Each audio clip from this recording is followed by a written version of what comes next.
আসসালামু আলাইকুম গাইস। আজকে আমরা বানাবো গরুর মাংসের কালা ভুনা। গরুর মাংস তো সবার বাসায় কম বেশি আছে, তো চলেন আপনাদের আজকে শিখাই আমি কিভাবে রেডি মিক্স কালা ভুনা মশলা দিয়ে কালা ভুনা বানাই, তাও আবার অনেক মজা করে। তো ফার্স্টেই হচ্ছে আমি গরুর মাংস নিয়েছি এখানে প্রায় 2 কেজি পরিমাণে। তো গরুর মাংসটা তেল চর্বি হাড্ডি সহকারে আমি নিয়েছি 2 কেজি পরিমাণের গরুর মাংস। এবার প্যাকেটের দুইটা মসলা থাকবে, প্রথম যে মসলা থাকবে বড়টা সেটা আমি এখানে দিয়ে দিচ্ছি পুরোটা। যদি 2 কেজি পরিমাণে রান্না করেন তাহলে পুরো 1 প্যাকেট মশলাই দিতে হবে। এখানে আমি এক্সট্রা কিছু মশলা দিচ্ছি, হলুদ গুঁড়া, মরিচ গুঁড়া, ধনিয়া গুঁড়া, জিরার গুঁড়া, একটু মোটা মোটা করে কাটা পেঁয়াজ কুচি দিয়ে দিচ্ছি পরিমাণের মতো, 1 কাপ পরিমাণ মতো দিয়ে দিবেন। এখানে দিয়ে দিচ্ছি আদা রসুন বাটা, প্রায় 2 টেবিল চামচের মতো এখানে আদা রসুন বাটা দিয়ে দিচ্ছি। 1/3 কাপ দিয়ে দিব টমেটো সস। হ্যাঁ, অবশ্যই টমেটো সসটা দেওয়ার চেষ্টা করবেন। আর এখানে দিয়ে দিচ্ছি সয়া সস। সয়া সসটাও কিন্তু এখানে দরকার। যদি আপনারা কালা ভুনার অথেন্টিক স্বাদ পেতে চান তাহলে কিন্তু অবশ্যই এভাবে রান্না করতে হবে। তো এবার দিয়ে দিচ্ছি স্বাদ মতো লবণ। এখানে দিয়ে দিচ্ছি রাঁধুনির সরিষার তেল। এটা দিচ্ছি প্রায় 1 কাপের মতো। সরিষার তেলটা দেওয়ার চেষ্টা করবেন, খুবই ভালো ফ্লেভার আসে। এবার আমি হাত দিয়ে ভালোভাবে এটাকে মেখে নিচ্ছি।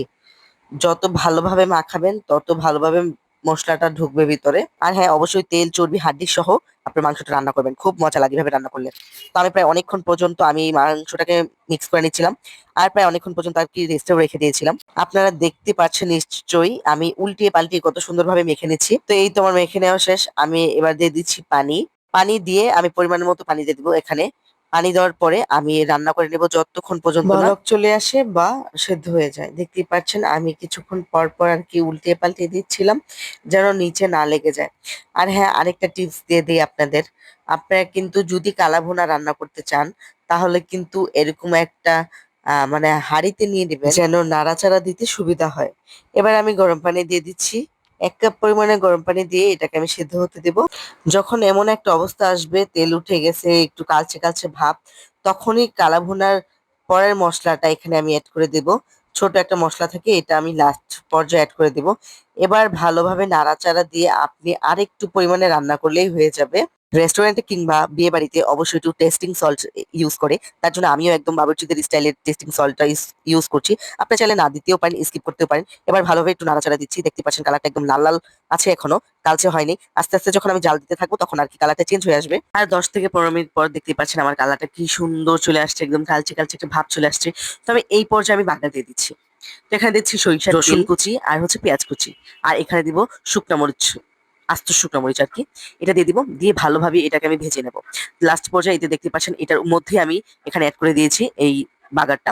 এই বাগারটা দিলে কিন্তু কালাভুনার টেস্টটা আরো দ্বিগুণ বেড়ে যায়, এত বেশি মজা লাগে। কিছুক্ষণ পর নাড়াচাড়া দিলেই দেখতে পারবেন, দেখেন কি সুন্দর কালা ভুনা ইস রেডি। তো এবার আমি তো আর সহ্য করতে পারছি না, তো আমি ভাত নিয়ে নিলাম, হাত দিয়ে নিয়ে নিলাম, একটু মাংস নিয়ে নিলাম, আমার কালা ভুনা রেডি। আপনারা চাইলে অবশ্যই আমার রেসিপি ফলো করে কালা ভুনাটা মেক করতে পারেন। কে কোথা থেকে আমার ভিডিওটা দেখছেন অবশ্যই কমেন্ট করে জানাবেন কেমন লাগলো ভিডিওটা। আজকের মতো বিদায় নিচ্ছি। আল্লাহ হাফিজ সবাইকে, সবাই ভালো থাকবেন, সুস্থ থাকবেন। আর আমার চ্যানেলটাকে অবশ্যই ফলো